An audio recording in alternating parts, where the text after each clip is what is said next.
Welcome back guys, मैं जुगलार आप सभी का एक बार और अपने यूट्यूब चैनल में हार्दिक स्वागत करता हूं। आज का विषय मैं लेकर आया हूं रसायन विज्ञान, जो कि पुराने वीडियो हमने इस चैनल के माध्यम से आपको बहुत सारे प्रोवाइड कर दिए गए हैं।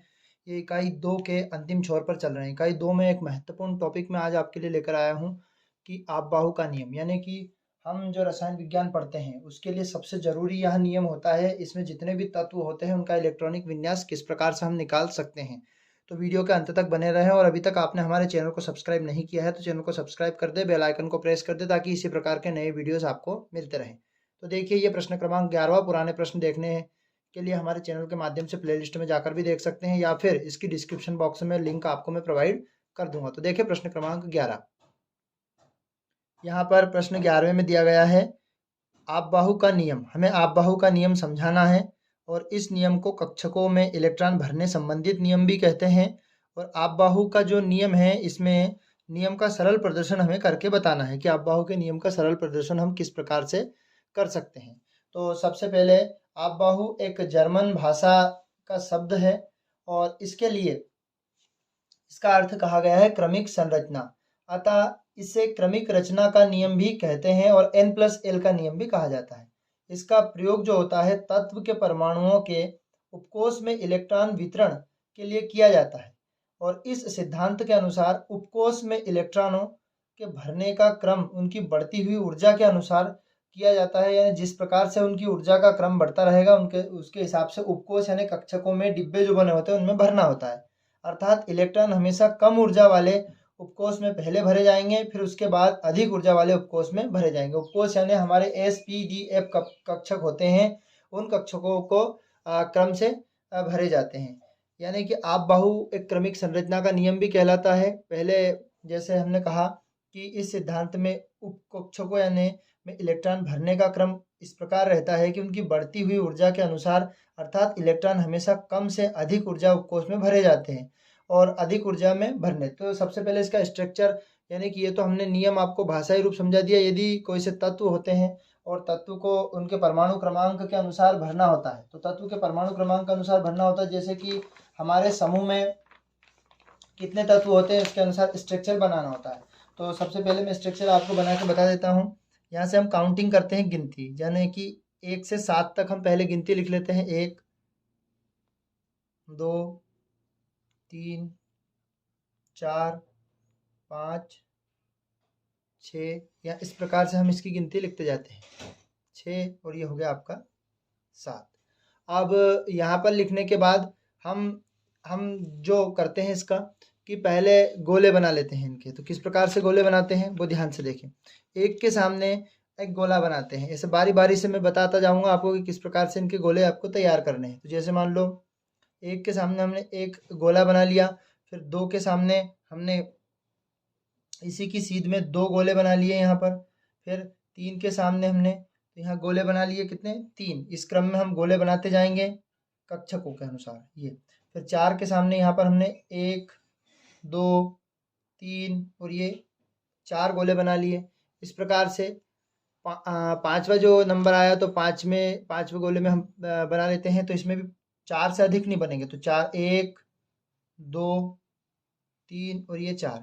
चाहे तो आप कम कर सकते हैं आप, तो पर 1, 2, 3, और ये यहाँ पर भी 4, फिर 1, 2, 3, और ये 4। तो इस प्रकार से हमने पहले एक स्ट्रक्चर तैयार किया।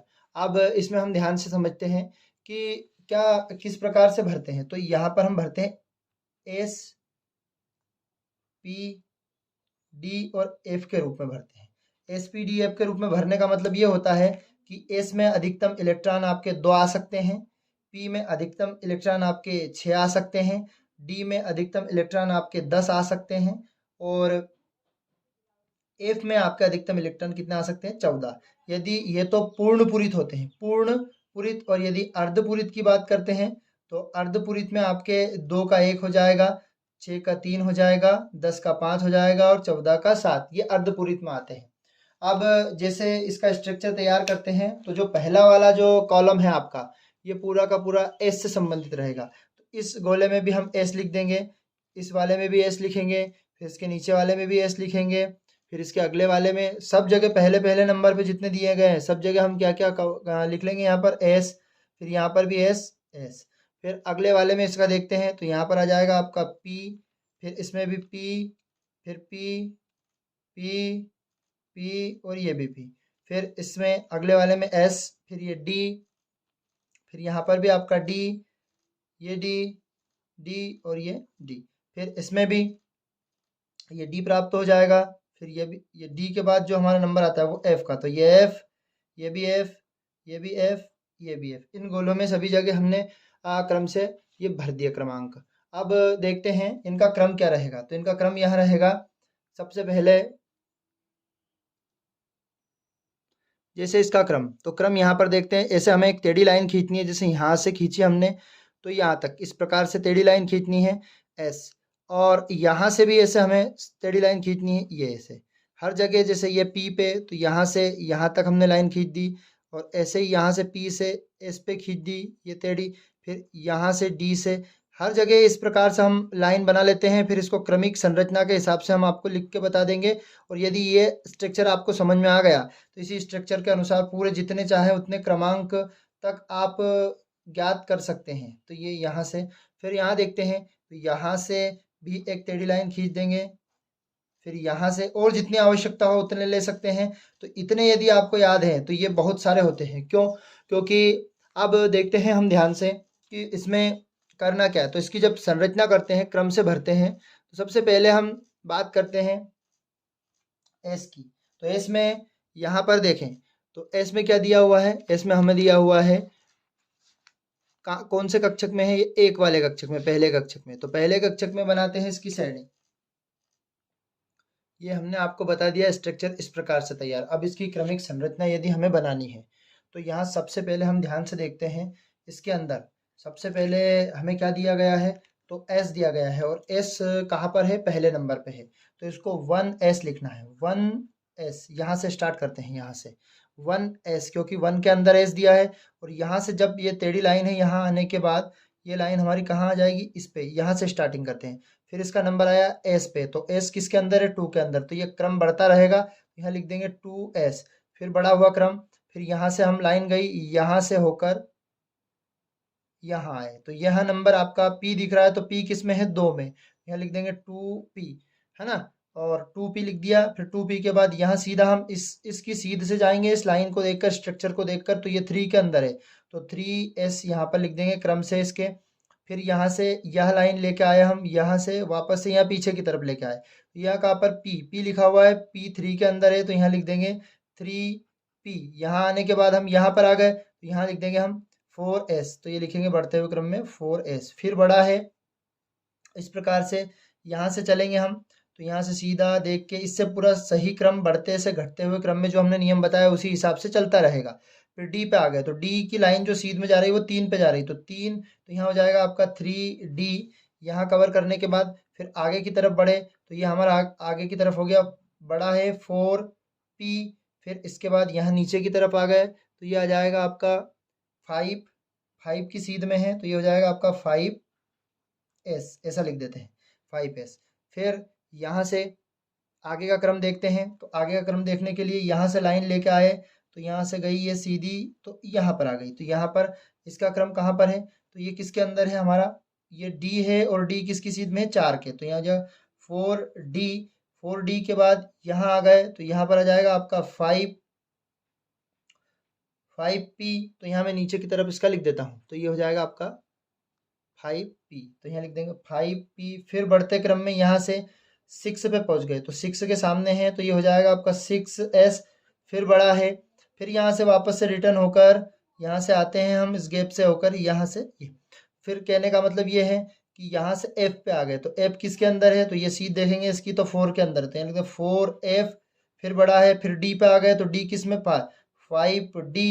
फिर इसके बाद यहाँ D के बाद फिर ये आ गए P पे, तो ये हो जाएगा 6P। फिर 6P के बाद हम जाएंगे 7s। फिर यहीं से ये क्रम यहाँ से बढ़ता जाएगा, तो यहाँ से और यहाँ पर देख लेते हैं, तो ये हो जाएगा आपका, यहाँ F है, और F किसकी सीध में है, 5 की, तो ये हो जाएगा 5F। फिर बड़ा है, फिर इसके बाद D पे पहुँच गए, तो D 6D, तो ये 6D हो जाएगा। फिर 6D के बाद यहाँ पर हो गया 7 पे, तो 7 सीध में, तो 7P हो जाएगा, ये 7P। और भी लिख सकते हैं, तो यहाँ से आगे बढ़ाकर इसके अंदर ही बहुत सारे अधिक से अधिक परमाणु क्रमांक की संख्या तक आपके तत्व आ सकते हैं। अब हम आपको ये बताने का उद्देश्य, इससे हम ये बताने वाले हैं कि आप किस प्रकार से तत्व के परमाणु क्रमांक निकाल सकते हैं, उनका इलेक्ट्रॉनिक विन्यास किस प्रकार से कर सकते हैं। तो आप लोगों का ज़्यादा समय ना लेते हुए मैं सीधा सीधा इनका इलेक्ट्रॉनिक विन्यास बताने वाला हूँ, और जो जो अपवाद है वो भी आपको लिख के बताने वाला हूँ कि अपवाद का जो इलेक्ट्रॉनिक विन्यास होगा वो कैसे निकलेगा। तो यहाँ पूरा डिटेल अपबाहु का नियम आप ध्यान से समझें। जैसे यहाँ पर हमारी ये सारणी है, तो ये मोजले के अनुसार जो सारणी दी गई है, इसमें हमारे कितने समूह होते हैं, यहाँ से पहला, ये दूसरा, फिर इसमें तीसरा, चौथा, पांचवा, छठा, सातवां, आठवां, नौवां, 10वां, 11वां, 12वां, यहाँ देखें तो ये 13वां, 14वां, 15वां, 16वां और ये हमारा 17वां समूह, और ये 18वां जिसको आखिरी या शून्य समूह के नाम से भी जाना जाता है। तो इनमें जितने भी तत्व हैं उन तत्व के अनुसार, जैसे ग्रुप है, आपका पहला ग्रुप है तो पहले ग्रुप का इलेक्ट्रॉनिक विन्यास, कौन कौन से तत्व हैं उनके तत्व के परमाणु क्रमांक यदि याद हो तो आप आसानी से निकाल सकते हैं। तो मैं आपको सीधा अब परमाणु क्रमांक के बारे में निकाल के जैसे हमारा सोडियम है, सोडियम को Na और Na का परमाणु क्रमांक 11 है मान लो। तो जैसे ये लिखने का तरीका, ये लिखना आता है आपको यदि, तो आप आसानी से निकाल सकते हैं। अब थोड़ा सा मैं आपको बता देता हूँ कि हमारे कितने ब्लॉक होते हैं। तो हमारे 4 ब्लॉक होते हैं जिसको S, P, D और F बोलते हैं। तो यहाँ पर हम देख लेते हैं, मैं आपको लिख के बता देता हूँ। ये S, ये P, D और ये F। तो S में अधिकतम इलेक्ट्रॉन 2 आ सकते हैं, P में 6, D में 10 और F में 14 इलेक्ट्रॉन आ सकते हैं।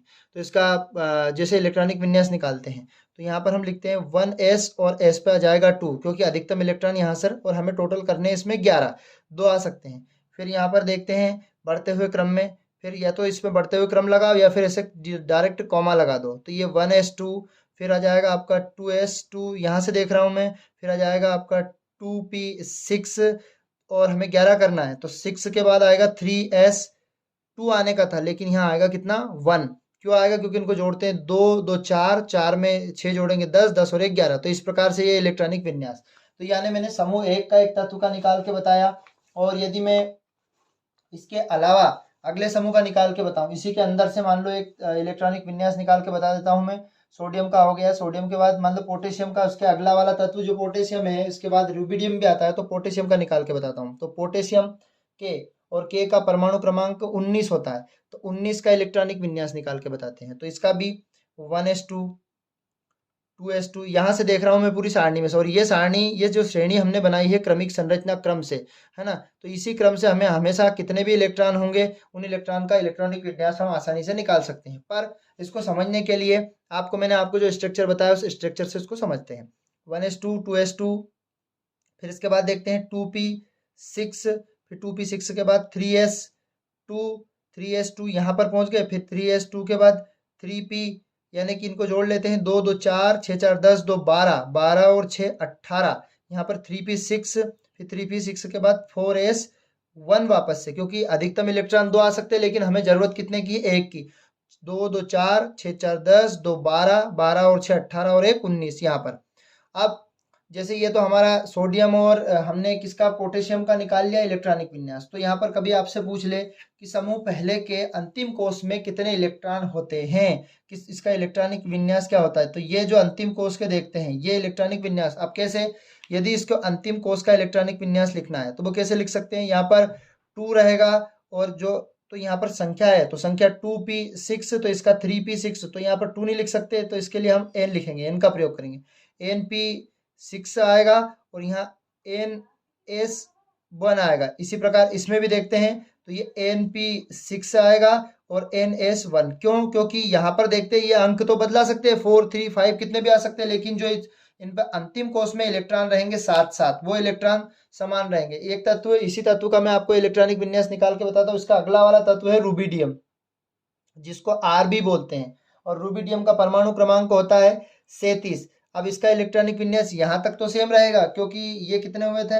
19। और इसी प्रकार अगले देख लेते हैं, यहाँ पर 1s2, 2s2 यहाँ से, फिर इसके बाद 2p6। अब ये 6 कहाँ से आ रहे हैं, 2 कहाँ से आ रहे हैं, तो वो हम आपको समझा देते हैं। 6 2, ये जो s में 2 अधिकतम इलेक्ट्रॉन रहते हैं वो लिखा हमने, 3p6, फिर 3s2 2, फिर 3p, यहाँ से देखते हैं 3p कितना हुआ, 3p 6 होगा, फिर 4s 2 हो जाएगा, फिर 3d 10 हो जाएगा, फिर 4p 6 हो जाएगा। यहाँ पर पहुंच गए। अब ये जोड़ लेते, 2 4 6 4 10, 2 12, 12 और 6 18, 18 और 2 20, 20 और 10 30, 30 और 6 36, और यहाँ पर देखते हैं तो 5s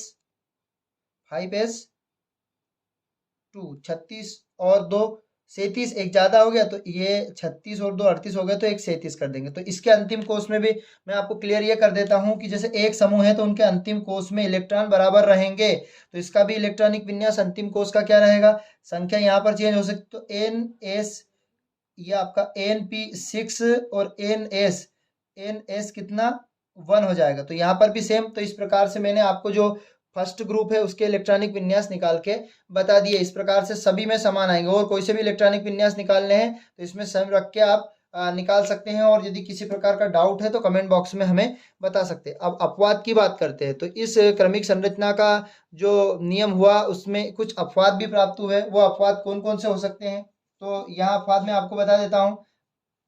पहला अपवाद है आपका Cr, जो कि कॉपर आता है, जो अपबाहु के नियम का क्रम होना चाहिए, लेकिन वो अपबाहु के नियम का क्रम का पालन नहीं कर पाता है, जिसके कारण उसको अर्धपूरित और पूर्णपूरित बनाना पड़ता है। वो कैसे बनाते हैं मैं आपको बता देता हूँ। जैसे Cr, उसका कॉपर का परमाणु क्रमांक देख लेते हैं सबसे पहले, क्रोमियम। तो अपवाद के अंदर आते हैं ये, तो Cr का इलेक्ट्रॉनिक विन्यास देखते हैं। तो Cr जो होता है, Cr का परमाणु क्रमांक 24 होता है, तो इसको निकालते हैं हम 1s2, फिर होता है 2s2, फिर 2p6 यहाँ पर आ गए हम 3s2, पहले 3s 1s2 2s2 2p6, फिर इसके बाद आते हैं 3s2, फिर 3s2 के बाद 3p6, काउंट करते हैं 2 4 6 4 10, 2 12, 12 और 6 18, 18 हमें 24 करना है, तो यहाँ पर आ जाएगा 4s2, 18 2 20, 20 और ये हो जाएगा आपका 3d 20 और 4 24। देखते हैं ध्यान से, 2 4 4 6 4 10, 10 और 2 12, 12 और 6 18, 18 और 2 20, 4 24 यहाँ पर। तो ये इस प्रकार से अपबाहु के नियम से ये इस प्रकार से इलेक्ट्रॉनिक विन्यास होना चाहिए, जो कि गलत है ये इलेक्ट्रॉनिक विन्यास, क्योंकि कुछ तत्व अपवाद के कारण ये गलत माने गए हैं, जैसे कि Cr। अब इसका सही इलेक्ट्रॉनिक विन्यास कैसा होता है, तो ये Cr का परमाणु क्रमांक लिख लिया, फिर 1s2 2s2, फिर इसके बाद 2p6, फिर 3s2, फिर 3p6, फिर 3p के बाद जो s है, s में अधिकतम इलेक्ट्रॉन 2 है जो आ गए हैं, लेकिन हमें 4s1 करना पड़ेगा, और जहां से एक इलेक्ट्रॉन कम किया है वो इलेक्ट्रॉन कहां पर डालना पड़ेगा हमें, इस d के अंदर 5। इसका मतलब ये हुआ जो इलेक्ट्रॉन है इनको अर्धपूरित किया, क्योंकि अधिकतम इलेक्ट्रॉन 2 आ सकते हैं, लेकिन हमने यहाँ 1 लिया, और यहाँ अधिकतम इलेक्ट्रॉन इसमें 10 आ सकते हैं, तो इसके आधे आधे किए जो अर्धपूरित है। क्या है ये, तो अर्धपूरित करना पड़ेगा, जब इसका स्थायित्व प्राप्त हो जाएगा, क्योंकि दो चीज होती है, एक तो पूर्णपूरित और एक होती है अर्धपूरित। तो एक तो ये अपवाद में Cr होता है, ये आपको ध्यान रखना है, और एक आपका होता है कॉपर Cu को आपको लगाना है इसका इलेक्ट्रॉनिक विन्यास, और हमें कमेंट बॉक्स में बताना है कि कितने ने इसका इलेक्ट्रॉनिक विन्यास सही किया। तो इसके अंतिम कोष में इलेक्ट्रॉन कितने हो सकते हैं, तो इसके अंतिम कोष में इलेक्ट्रॉन Ns, यहाँ पर हम देख सकते हैं NS1 होगा, और यह होगा ND5 होगा। अंतिम कोष में हमारे 6 इलेक्ट्रॉन बता सकते हैं हम इस प्रकार से। तो ये इसके अंतिम कोष के इलेक्ट्रॉन होते हैं। तो ये अपवाद की बात हो गई, और किसी भी प्रकार के इलेक्ट्रॉनिक विन्यास निकालने के लिए अपबाहु के नियम से आसानी से हम उनके इलेक्ट्रॉनिक विन्यास को निकाल सकते हैं। तो ये वीडियो थोड़ा ज़्यादा लेंथी हो गया। यदि इस और भी किसी प्रकार के इलेक्ट्रॉनिक विन्यास में आपको डाउट है तो हमें कमेंट बॉक्स में बता सकते हैं। ये हमने आपको अपबाहु के नियम को कवर करवाया है। तो इस प्रकार से आपको स्ट्रक्चर बनाना है, और पुराने वीडियो की लिंक मैं आपके लिए डिस्क्रिप्शन बॉक्स में प्रोवाइड कर दूंगा। तो जय हिंद साथियों, अगले वीडियो में हम जल्द मिलते हैं आपसे। Tata, bye bye.